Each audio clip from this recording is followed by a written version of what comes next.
예, 정말 자주 만난 것 같아요. 23일이 또 주일이었고 24일 날도 만났고 25일도 만났고 또 어저께는 또 바자회 하시느라고 또 만났고 오늘 또 만났고 문제는 내일 또 만난다는 사실입니다.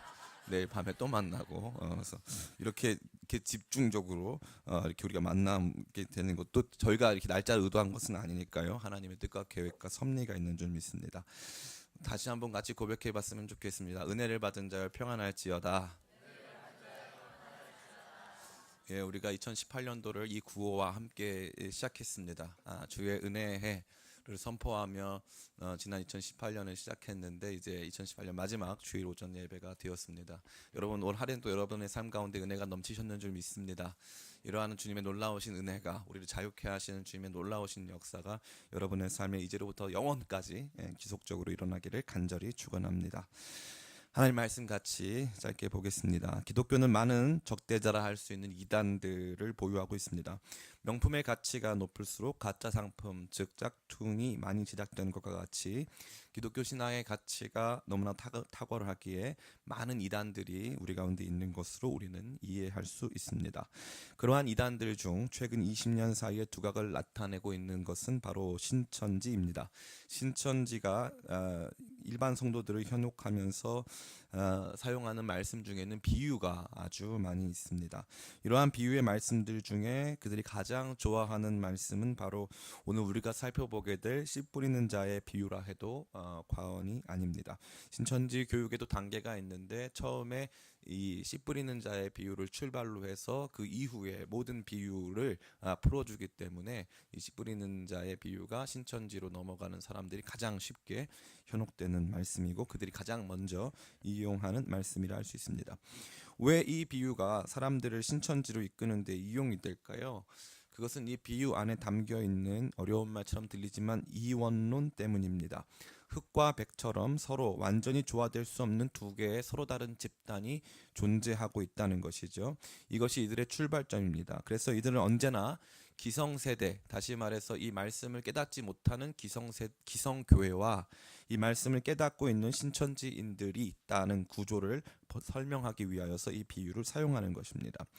그렇게 사용되기 쉬운 이 씨 뿌리는 자의 비유는 왜 그런 모습을 갖고 있습니까?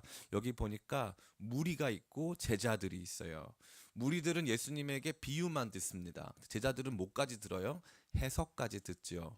무리는 예수님에게 비유만 듣지만 제자들은 해석을 듣습니다. 그러니까 비유만 들은 사람은 이 말 뜻을 이해할 수가 없게 되는 상태가 되는 것이고 해석까지 들은 사람들이 제자들이 이 말씀의 뜻을 이해한 것이 되기 때문에 여기에서 이 두 그룹 간의 차이가 존재하게 되는 것이기 때문에 이 비유의 말씀을 가장 잘 보여준다는 것입니다. 거기에 더해 하나님 나라의 비밀, 참 신비로운 단어인데요.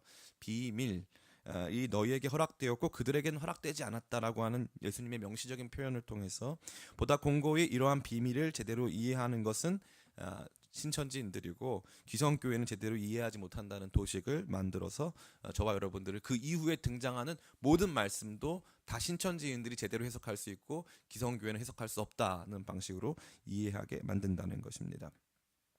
여러분 생각은 어떠십니까? 여러분은 이러한 그들의 거짓된 현혹에 넘어가지 않으실 자신이 있으십니까?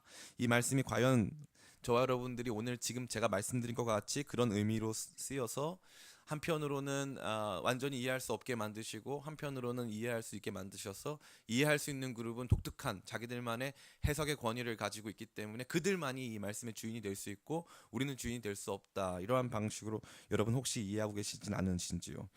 오늘 말씀을 통해서 우선적으로 예수님의 가르침을 이해하는 토대를 정립하고 그 토대 위에서 이 비유를 제대로 해석함으로써 하나님 말씀을 듣는 우리가 가져야 되는 태도에 대해서 생각해 보고자 합니다.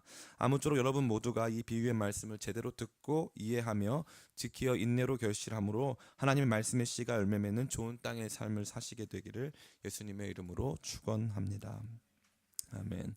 첫 번째로 우리가 이 비유의 말씀을 해석하기에 앞서서 먼저 살펴보아야 하는 것은 바로 비유는 감추어져 있는가 하는 것입니다. 과연 비유는 감추어져 있는 것인가 하는 것이죠. 오늘 우리가 읽은 이 비유는 비유 자체로는 매우 단순합니다. 어떤 사람이 가서 씨를 뿌렸는데 길가에 떨어지기도 하고 바위 위에 떨어지기도 하며 가시덤불에 떨어지기도 했다는 것입니다. 이러한 씨들, 다시 말해서 길가나 바위 위나 가시덤불 사이에 떨어진 씨들은 생육에 적합한 환경이 제공되지 못했기 때문에 충분히 열매를 맺지 못했다. 그러나 어떤 씨들은 좋은 땅에 떨어져서 생육에 충분한 환경이 제공되므로 많은 열매를 맺게 되었다라고 하는 누가 봐도 지당하고 누가 봐도 쉽게 이해할 수 있는 비유가 주어졌습니다. 이 말씀은 예수님이 결코 청중들의 이해를 쉽게 하고자 전달하는 것이 아닙니다. 사실은 이 말씀이 이 해석을 듣지 못하면 이 말씀에 담겨 있는 진짜 의미를 발견할 수 없도록 예수님이 하셨다는 사실입니다. 오늘 말씀을 같이 좀 생각해 보기를 원하는데요. 여러분 받으신 이런 유인물이 있습니다. 오늘은 여러분 정말 숙제가 많이 나갔어요. 그래가지고 보시면 많은데 특별히 이렇게 보면은 마태복음, 마가복음, 누가복음 이렇게 되어 있습니다. 그래서 조합평 전도사님이 저한테 뭐라고 그랬냐면 오늘 설교는 CBS 성서학당 컨셉이라고 얘기를 저를 조롱하듯 이야기했습니다. 네. 여기 보면 이제 돼 있어요. 목사님 여기 보니까 반밖에 없는데요. 그럼 뒷장을 딱 넘겨보면 딱 이렇게 돼 있죠. 그래서 이제 누가복음 면을 딱 펴시면 돼 있습니다. 여기 보면은 10절, 8장 10절 딱 돼 있죠. 8장 10절을 한번 같이 읽어볼까요? 시작. 이르시되 하나님 나라의 비밀을 아는 것이 너희에게는 허락되었으나 다른 사람들에게는 비유로 하나니 이는 그들을 보아도 보지 못하고 들어도 깨닫지 못하게 하려 함이라. 아멘. 이 말씀은 이사야서 6장 9절 말씀입니다. 다시 말해서 하나님께서 하실 일들에 대하여서 이사야가 여러 가지 부분에 있어서 세상 가운데 선포해야 하는데 이사야의 사역을 통해서도 하나님께서는 그것을 감추시고 하나님께서 구별한 사람들에게만 그것을 보게 해 주시겠다 하는 말씀의 성취를 저와 여러분 모두에게 보여주고 있는 것입니다. 그런데 문제는 하나님 말씀 자체가 비밀이기 때문에 감추어져서 일반적인 사람들은 해석하지 못한다. 여기까지는 괜찮아요. 그럴 수 있습니다. 그리고 이 말씀도 그걸 보여주고 있어요. 그런데 그 이후에 자신들만이 참된 해석을 가지고 있다고 말한 점이 문제가 되는 것입니다. 그것은 이 비유가 더 나아가 성경 자체를 닫힌 책, 다시 말해서 그것을 열 수 있는 권위를 가진 사람들만 이해할 수 있는 사람들만 이해할 수 있는 책이고 다른 일반적인 사람들은 이해할 수 없는 닫힌 책이라고 하는 전제를 가지고 있는 것입니다. 그러나 성경은 닫힌 책이 아니라 열린 책입니다. 이게 제일 중요해요. 성경에 대해서 여러분들이 갖는 마음이 늘 두려운 마음이 있으세요. 목사님 666이 뭐예요? 무서워요. 목사님 이 비유가 임하면 우리 죽는 거 아니에요? 무서워요. 늘 이단들은 여러분을 그러한 공포심, 여러분을 그러한 두려움 속에 사로잡히게 해서 여러분의 영혼을 착취하고 여러분의 삶을 그들이 여러 가지 부분에서 어렵게 만든다는 것입니다. 그러나 성경은 닫혀있는 책이 아니고 열려있는 책입니다.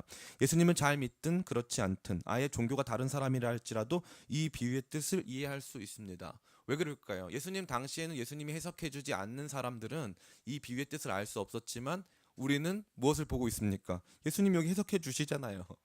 예수님이 여기 다 해석해 주시잖아요. 예수님의 해석이 나타나 있다는 것입니다. 예수님의 해석이 보여지고 있다는 거죠. 그 사람들이 재밌는 건요. 예수님 해석은 잘 안 읽어요. 그리고 누구 해석을 읽냐? 사람들, 목사님들이 해주는 해석을 읽는다는 것입니다. 그렇기 때문에 많은 사람들이 이 말씀에 대해서 오해하고 이 말씀이 무슨 뜻인지 모르니까 이 말씀을 제대로 풀면 그 다음부터는 저 목사님이 하는 말이 옳고 다른 목사님 하는 말이 틀렸다. 그렇지 않습니다. 우리는 성경을 이해할 수 있습니다. 성경을 가만히 차분하게 잘 읽다 보면 이해할 수 있는데 문제는 무엇이죠? 우리 스스로 열려있는 성경책을 닫기 때문에 문제가 되는 것입니다. 열려있는 책을 닫아놓고 사람들의 말만 듣고 있기 때문에 성경은 열려있고 저와 여러분들에게 말을 걸어오는데 우리는 그 말씀을 읽지 않고 있기 때문에 그런 것입니다. 아마도 이렇게 이야기를 들으시면 어떤 분은 저에게 그렇다면 왜 예수님은 하나님의 나라의 비밀이라는 표현을 사용하셨으며 이것을 제자들에게만 가르치시고 다른 사람들에게는 숨기는 것입니까? 라고 질문하실 수 있습니다. 일반적으로 하나님의 나라의 비밀은 감추어졌으며 일반적인 사람들은 이해할 수 없다는 것이 맞습니다. 그러나 여기에서는 예수님이 가르치시는 사람들은 비유의 온전한 뜻을 깨달을 수 있다는 것을 보여준다는 것이죠. 하나님의 나라의 비밀은 감춰진 게 맞지만 예수님이 그것을 열어주고 계시다는 있다는 것을 보여준다는 것입니다. 예수님이 열고 계십니다. 예수님을 통해서 이 비밀이 드러나고 있다는 것이죠. 근데 수많은 사람들이 그렇게 생각하지 않고 예수님에 대해 집중하지 않고 다른 것에 대해서 집중하니까 자꾸 이 비밀, 이 하나님 나라의 비밀을 잘못된 것, 다시 말해서 앞으로 누군가 특별한 사람이 나타나서 해석될 것이라는 것을만 강조하고 있다는 것입니다. 무리들은 이해할 수 없었지만 예수님의 제자들은 예수님의 가르침을 통해서 이 비유의 뜻을 분명히 알게 된 것입니다. 여기까지도 신천지가 비슷하게 가르칩니다. 그런데 문제는 이후부터 신천지는 초림 때는 예수님이 이러한 해석자가 된 것이 맞다고 가르치는데, 문제는 재림 때 새로운 약속의 목자가 와서 이 비유의 말씀들을 새롭게 해석한다고 되어 있는 것입니다. 그럼 여러분이 성경책을 가지고 이렇게 보고 저렇게 보세요. 그런 말씀이 있어요, 없어요? 없어요. 그런 말씀이 없습니다. 이 비유의 말씀을 재림 때 누가 다시 와서 이 씨 뿌리는 자의 비유의 말씀을 재림 때 다시 와서 다른 방식으로 해석해 준다는 약속은 없습니다. 근데 많은 사람들이 신천지가 어떻게 하면 여러분 여기다 뒀다가 갑자기 어디 말씀 보자 그래요? 요한계시록 말씀 보자 그래요. 요한계시록 말씀 보자가 갑자기 이사야서 말씀 보자 그래요. 그러니까 어떻게 해요? 헷갈리기 시작하는 거예요. 제가 이 성경을 이렇게 구분해서 나눠 놓은 것은요, 우리에게 이 씨 뿌리는 비유는요 그냥 한 번 주어진 게 아니에요. 한 번 주어진 게 아닙니다. 이 씨 뿌리는 비유는 3번 주어졌어요. 3번 비슷하게 주어졌지만 또 다르게 주어졌어요. 그러니까 무엇을 통해서 읽으라는 거예요? 누가복음을 읽을 때는 누가복음 안에 드러난 씨 뿌리는 비유를 통해서 깨달음을 얻고 교훈을 받으라는 것이고, 마태복음을 읽을 때는 마태복음 안에서 드러난 씨 뿌리는 비유를 통해서 깨달음을 얻고 교훈을 받으라는 것입니다. 근데 많은 사람들이 갑자기 막 왔다 갔다 하기 시작하면서 이 말씀을 완전히 그르치고 있는 것입니다.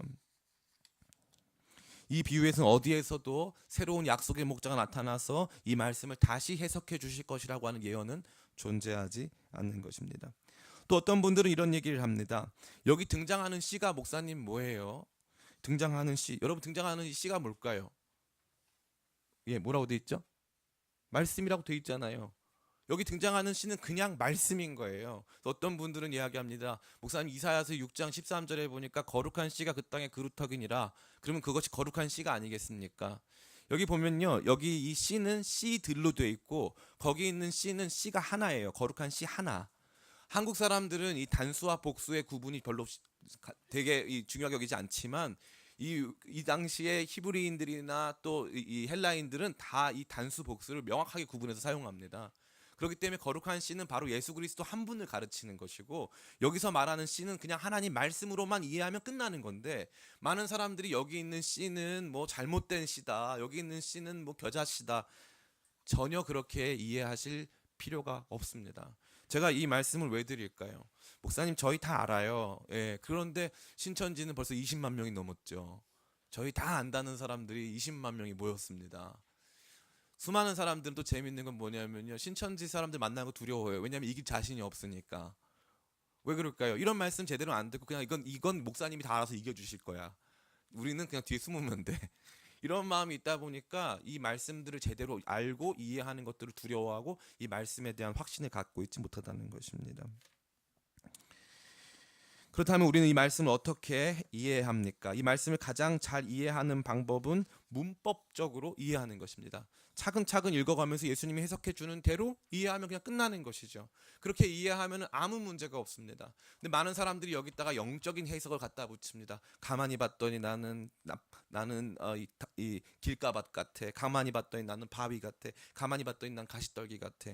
일단 그러한 모든 생각을 다 멈추고 예수님이 무슨 이야기를 하셨는지를 차분히 듣기 시작하면, 그때부터 나중에 이 아름다운 우리가 잘 짜낸 참기름의 결정체 같이 진짜 깨끗하고 아름다운 아주 중요한 엑기스가, 그 에센스가 저와 여러분 가운데 주어지는 것입니다. 그 참을성과 인내가 저와 여러분에게는 필요한 것이에요. 당장 우리가 이 적용을 빨리 해가지고 삶을 살아내겠다라고 생각하시는 분들이 많이 계신데요, 첫 번째는 적용을 너무 빨리 하면은, 다시 말해서 내가 머리가 아프니까 감기인가 봐, 빨리 가가지고 감기약 먹어야 되겠다. 뇌출혈이면 어떡하실 거예요? 이 뇌졸중이면 어떡하실 겁니까? 그 수많은 사람들이요, 자기 삶에 대한 문제에 대한 적용을 빨리 하려고 해요. 그렇지 않습니다. 제가 개인적으로 우리 교회는 큐티를 많이 강조하지 않지 않습니까? 그 이유가 무엇입니까? 많은 사람들이 이 큐티를 하면서 빨리 나한테 적용할 거, 내 문제 중심으로 성경 말씀을 읽기 때문에 내 문제랑 성경 말씀이 연결이 안 되면 성경 말씀을 아예 안 보게 되는 것이죠. 근데 가만히 차분하게 이 말씀이 무슨 뜻인지를 읽다 보면 정말 잘 정제된 이 참기름 한 방울 같은 것이 딱 떨어지면서 이 향이 쫙 나면서 내 삶까지 완전히 적용이 되는데, 자꾸 내 삶에 적용되는 것부터 먼저 하려고 딱 보니까 문법적인 해석보다는 상황적인 해석, 적용 중심의 해석으로 나갈 수밖에 없다는 것입니다. 전 여러분이 그렇지 않게 되길 간절히 바랍니다. 그러한 가운데 분명히 예수님께서는 하나님 나라의 비밀이 너희에게는 저들에게는 감춰졌으나 너에게는 주어졌다고 되어 있습니다.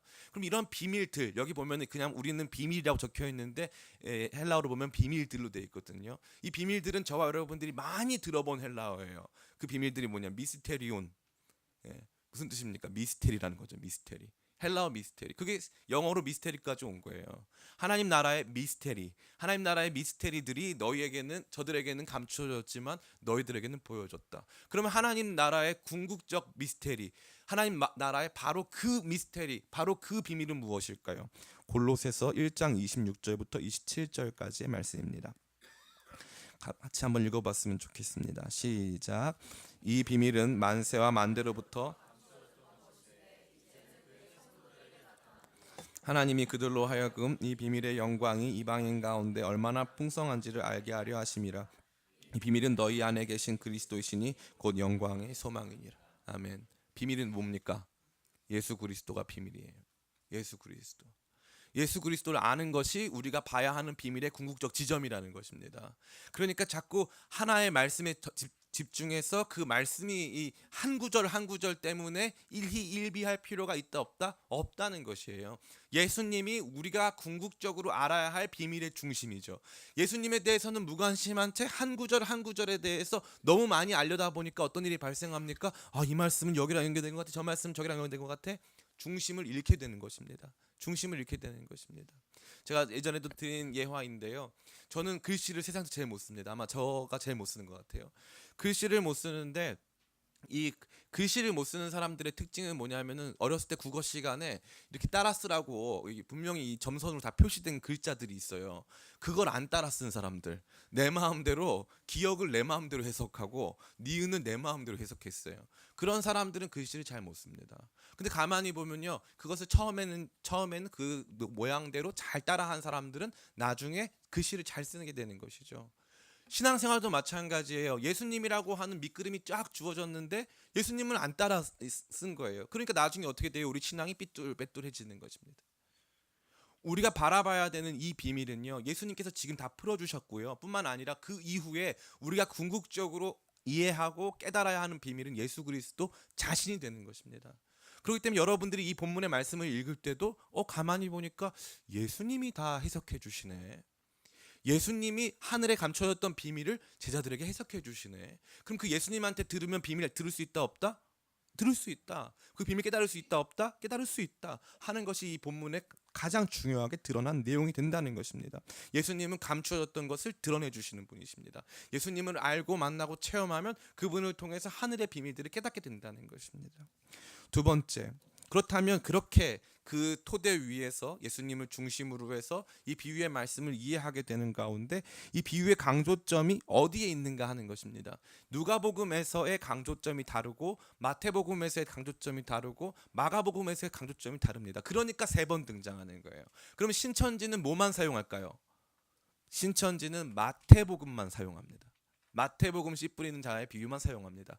왜 그럴까요? 여러분 받으신 이 유인물을 가만히 보세요. 마태복음 여기 보면 14절 빨간색, 파란색은 별로 안 중요하고 빨간색이 중요한데, 이 빨간색을 다 읽을 필요도 없습니다. 이 빨간색이 얼마나 깁니까? 14절에 시작된 빨간색이 어디까지 가요? 17절까지 가죠. 그죠? 그럼 그 내용이 뭡니까? 이렇게 되어 있어요. 16절, 17절. 그러나 너희 눈은 봄으로 너희 귀는 들음으로 복이 있도다. 내가 진실로 너희에게 이르노니 많은 선지자와 의인이 너희가 보는 것을 보고자 하여도 보지 못하였고 너희가 듣는 것을 듣고자 하여도 듣지 못하였느니라. 예수님만 이것을 보여주실 수 있다. 예수님이 모든 것을 깨닫게 해주실 수 있다라고 하는 강조점을 가지고 있어요. 뿐만 아니라 이 말씀은 나중에 보면 알겠지만 이 말씀은 심판과 관련되어 있습니다. 심판과. 그래서 이 마태복음 말씀을 보여주면서 어떻게 하는 거냐면 자기들만 깨달음을 줄 수 있는 것이고, 재림 때 오기로 한 약속의 목자, 그런 존재는 없어요. 재림 때 오기로 한 약속의 목자, 그런 약속의 목자가 깨닫게 해주는 사람만 깨달을 수 있다. 그렇지 않은 사람 심판받는다. 그 얘기하려고 마태복음 씨 뿌리는 자의 비유만 이용합니다. 의도를 가지고 있는 것이죠. 얼마나 안타깝습니까? 그렇다면 오늘 누가복음의 강조점은 어디 있느냐 하는 것이 저와 여러분 모두가 생각해 보아야 될 문제입니다. 이 누가복음의 강조점은 바로 말씀을 듣고 지키어 인내로 결실하는 것입니다. 말씀을 듣고 지키어 인내로 결실한다. 마테마가 누가복음을 그 보는 관점이 비슷하다고 해서 공관복음이라 부릅니다. 이 공관복음 모두 이 씨 뿌리는 비유를 소개해주고 있습니다. 그 내용은 대동소이합니다. 다시 말해서 다 비슷하다는 거예요. 내용 면에서는 거의 차이가 없습니다. 중요한 내용들, 중요한 핵심 맥락은 거의 똑같다고 보면 거의 과언이 아닐 정도입니다. 그러면 무엇이 다릅니까? 바로 결론이 조금씩 다릅니다. 우리 여러분 나누어 드린 것을 보시기 바랍니다. 딱 보시면요. 누가복음 15장 보면 같이 한번 읽어볼까요? 누가복음 8장 15절 같이 한번 읽어볼까요? 여기 나와 있습니다. 빨간색. 시작. 좋은 땅에 있다는 것은 착하고 좋은 마음으로 말씀을 듣고 지키어 인내로 결실하는 자니라. 아멘. 이렇게 되어 있죠. 그럼 마태복음은 어떻게 되어 있습니까? 23절 같이 한번 읽어볼까요? 시작. 좋은 땅에 뿌려졌다는 것은 말씀을 듣고 깨닫는 자니 결실하여 어떤 것은 100배, 어떤 것은 60배, 어떤 것은 30배가 되었느니라 하시느니라. 아멘. 마가복음 어떻습니까? 20절 같이 한번 읽어볼까요? 시작. 좋은 땅에 뿌려졌다는 것은 곧 말씀을 듣고 받아 30배나 60배나 100배의 결실을 하는 자니라. 아멘. 좋은 땅에 떨어졌다는 것은 똑같은데 뭐가 다르냐 하면요. 마태복음은 말씀을 듣는 건 다 똑같아요. 근데 마태복음은 말씀을 듣고 깨닫는 사람이 결실한다고 되어 있어요. 깨달아야 된다. 마태복음은 깨달음이 엄청나게 강조돼요. 그래서 예수님께서 이 말씀 다 하신 다음에 뭐라고 하냐면 마태복음 13장 끝에 보면은 너희가 다 깨달았느냐 이렇게 물어보세요. 깨달았느냐. 마태복음은 깨닫는 게 제일 중요한 문제예요. 근데 마가복음은 뭐예요? 여기 보니까 바다라고 되어 있어요. 바다는 수용하다는 뜻이에요. 수용하다. 이 모든 것들을 너희가 정말 다 수용했느냐, 다 받아들였느냐 하는 것을 물어보는 것이요. 근데 누가복음은 완전히 다릅니다. 누가복음은 뭐라고 되어 있습니까? 더 구체적이죠. 15절에 좋은 땅에 있다는 것은 착하고 좋은 마음으로 말씀을 듣고 지키어 인내로 결실하는 자니라. 말씀을 듣는 건 똑같은데 그 들은 것에 대한 해석이 약간씩 차이가 있는 것입니다. 목사님 해석이 차이가 있으니까 틀린 거네요. 틀린 게 아니고 이 해석이 전체적으로 풍성하게 말씀을 듣고 좋은 땅으로 결실한다는 것은 당연히 깨달아야 되는 것이고 당연히 그 말씀을 다 수용해야 되는 것이고 당연히 그 말씀을 꽉 붙들고 그 말씀을 실천해야 된다라고 하는 총체적 국면을 마태복음, 마가복음, 누가복음을 통해서 저와 여러분에게 입체적으로 충만하게 보여주고 있다는 것입니다. 저는 여러분들이 이것을 함께 바라보길 간절히 원합니다. 마태복음의 강조점은 들으신 대로 깨닫는 것에 있었습니다. 마가복음의 강조점은 말씀을 받는 것, 파라데코마이. 복음서에서는 딱 한 번 마가복음에서만 쓰입니다. 파라데코마이. 데코마이는 받다는 뜻인데 파라데코마이는 열심히 받다는 뜻이에요. 완전히 수용하다 이런 뜻입니다. 이 말씀을 적극적으로 수용하는 모습을 보여줍니다. 그런데 누가복음만큼은 기본적으로 말씀을 듣는 것을 넘어서서 그것을 지키는 것에 대한 많은 관심을 보여주고 있습니다. 지키다라는 뜻의 동사 카테코는 꽉 붙들고 누구에게도 빼앗기지 않는 그림을 저와 여러분에게 보여주고 있습니다. 거기에 덧붙여서 인내라는 단어를 통해 이러한 지킴, 꽉 붙드는 행위가 지속되어야 함을 말해줍니다. 결국 단순히 말씀을 듣는 것은 악한 자의 탈취, 시련 속에서의 상심, 유혹으로 말미암는 타락으로 이어질 수밖에 없으며 정말 좋은 땅에 있다는 것은 결국 인내로 말씀을 지켜내서 그 말씀의 열매가 나타나도록 하는 것이라고 말해주고 있는 것입니다. 사랑하는 성도 여러분, 이게 바로 누가복음에서 저와 여러분에게 보여주고자 하는 궁극적인 그림이 되는 것입니다. 말씀 듣는 것에만 멈추지 말고 말씀을 꽉 붙들어서 인내로 결실하라는 것입니다. 그래서 이 보면요, 누가복음 18장에 다른 데는 하나도 등장하지 않는 비유인데 누가복음 18장에 너희가 낙심하지 말고 끝까지 기도해야 될 이유를 제시하시면서 이 불의한 재판관과 과부의 이야기를 들려주십니다. 끝까지 기도하라고. 이러한 내용, 끝까지 참고 인내하고 기도함으로 깨어있어라 하는 내용은 누가복음에만 나옵니다. 누가복음에만. 그래서 예수님께서 이 말씀을 통해서 저와 여러분에게 주시고자 하시는 메시지는 말씀을 듣는 것만으로 안 된다는 거예요. 말씀 다 들었어요. 보니까 여기 보면은 여러분 가지신 이 말씀 보면 이렇게 되어 있습니다. 12절부터 8장 12절 오른쪽 끝에 8장 12절부터 보세요. 여기 보면은 길가에 있다는 것은 말씀을 들은 자니, 이 사람도 들었다고 되어 있어요. 13절 바위에 있다는 것은 말씀을 들을 때에, 여기도 들었다고 되어 있어요. 14절 가시떨게 떨어졌다는 것은 말씀을 들은 자나, 말씀 다 들었대요. 교회 나와서 말씀 다 들었대요. 하나님 말씀 다 들었대요. 근데 말씀은 다 똑같이 들었는데 가만히 보니까 어떤 일이 발생합니까? 길가밭에 있는데 말씀을 듣자마자 이 길가밭에 있기 때문에 바로 누가 와서 가져가 버렸다는 거죠. 악한 자가 와서 가져가 버렸다. 또 어떤 사람들은 이 말씀이 심기웠는데 그 뿌리가 얕아가지고 말씀이 금방 말라버렸다는 거죠. 습하지가 않아가지고. 어떤 사람들은 가시덤불과 함께 자라기 시작하니까 가시덤불이 그 기운을 다 빼앗아 버렸다는 거죠. 이것은 무엇을 의미하는 것입니까? 다 나와 있어요. 여기 본문 말씀에. 길가밭에 있다는 것은 말씀을 빼앗긴다는 뜻이고요. 이 돌짝밭에 있다는 것은 햇볕이 뜨거우면 말씀이 말라버린다. 그래서 시련과 고난이 연결되어 있어요. 가시덤불은요, 가시덤불이 훨씬 크게 자라고 훨씬 그 양분을 빼앗는 능력이 강하기 때문에 기운이 막혔다고 되어 있어요. 그래서 기운을 막는 것은 이생의 염려와 재물에 대한 욕심과도 같은 것이고, 이 바위 위에 있어가지고 우리를 마르게 하는 것은 고난과 시련과도 같은 것이라는 거예요.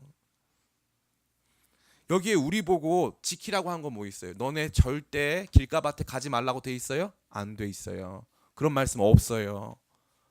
여기 너네 절대 가시덤불 가지 마. 그런 말씀 있어요, 없어요? 없습니다. 너네 절대 바위에는 떨어지지 마. 그런 말씀 없어요. 이 말씀은요, 무작위적으로 뿌려진 거예요. 우리는 이 이스라엘의 이 씨 뿌리는 풍습을 이해할 필요가 있는데요. 우리처럼 이 밭고랑을 내놓고 거기다 씨를 하나하나 심거나 거기 이 밭이라고 하는 것을 다 경작해놓고 하는 게 아니에요. 거기 그 나라는 다 씨를 뿌립니다. 그러면 씨 자체가 이제 가벼운 씨, 뿌리는 씨는 가벼운 씨거든요. 가만히 이 뿌리다 보면요, 이 바람이 날려가지고 어떤 씨는 길가밭에 나가기도 하고 어떤 거는 바위 위에 올라가기도 하는 거예요.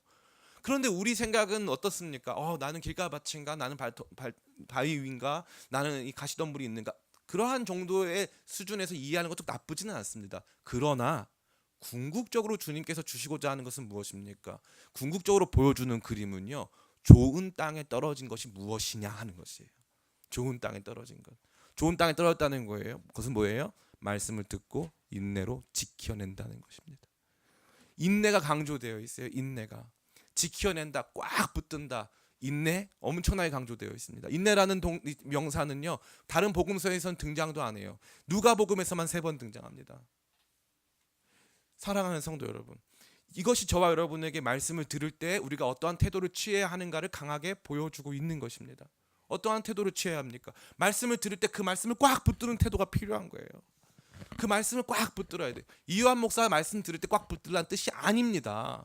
많은 사람들이 이요한 목사 설교가 성경 말씀보다 중요하다. 그래서 이요한 목사 설교 들으러 왔을 때 혹은 다른 목사님 설교 들으러 왔을 때 그때는 몇 시간씩 시간을 내고 그 말씀 듣기 위해서 멀리까지 오지만 성경 말씀을 읽는 데 있어서는 우리는 굉장히 박할 때가 많습니다.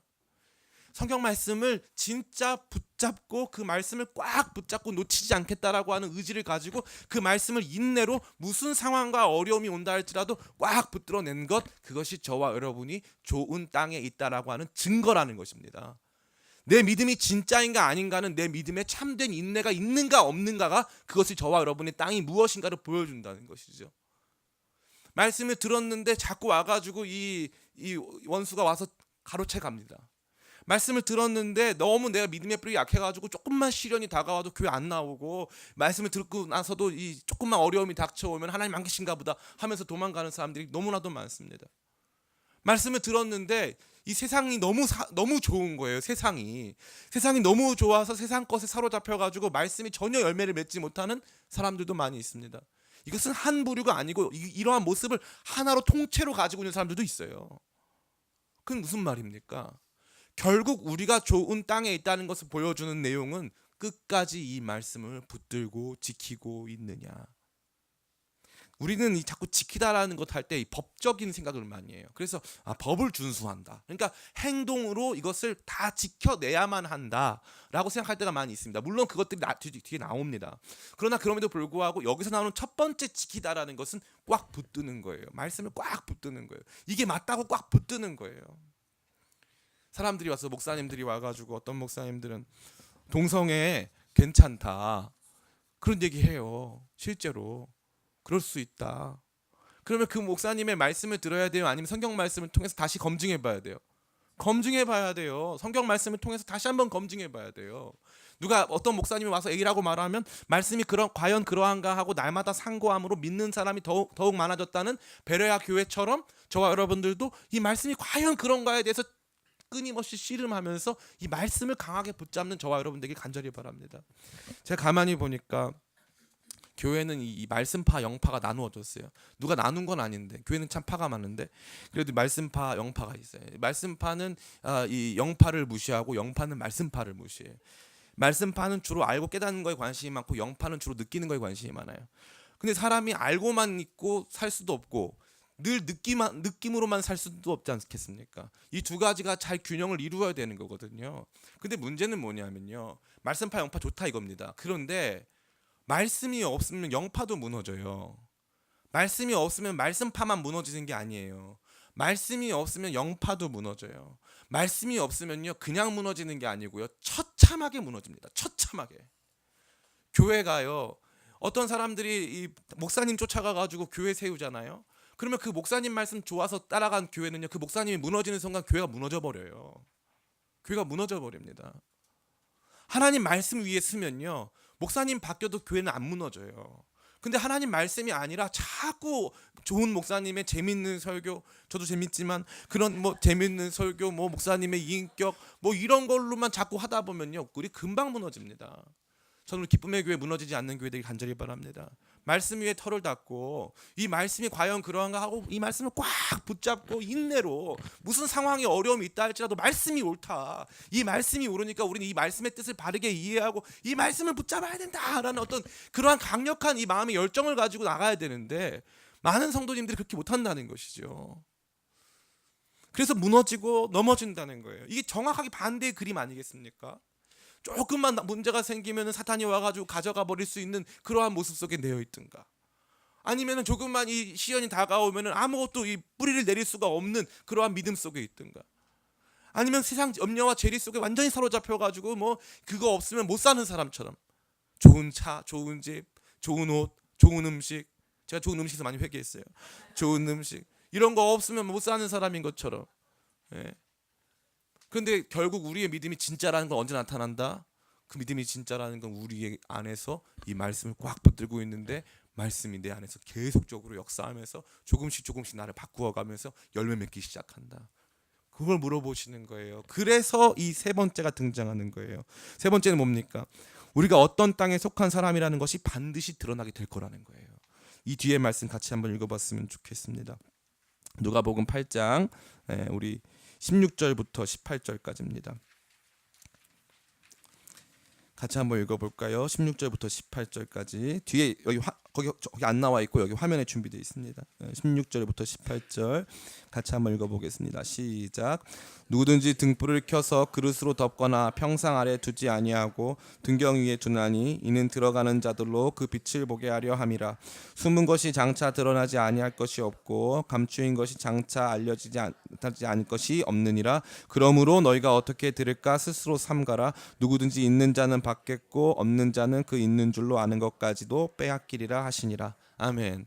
여기 16절 17절만 보면 마치 예수님께서 비유를 다 드러내실 것이다. 비유는 다 감춰져 있지만 언젠가 비유의 뜻이 다 드러난다는 것처럼 보여져요. 그런데 문제가 뭐냐면은 18절입니다. 거기에 그러므로 돼 있어요. 그러면 도대체 뭐가 드러난다는 겁니까? 뭐가 나타난다는 겁니까? 보니까 그러므로 너희가 어떻게 들을까 스스로 삼가라.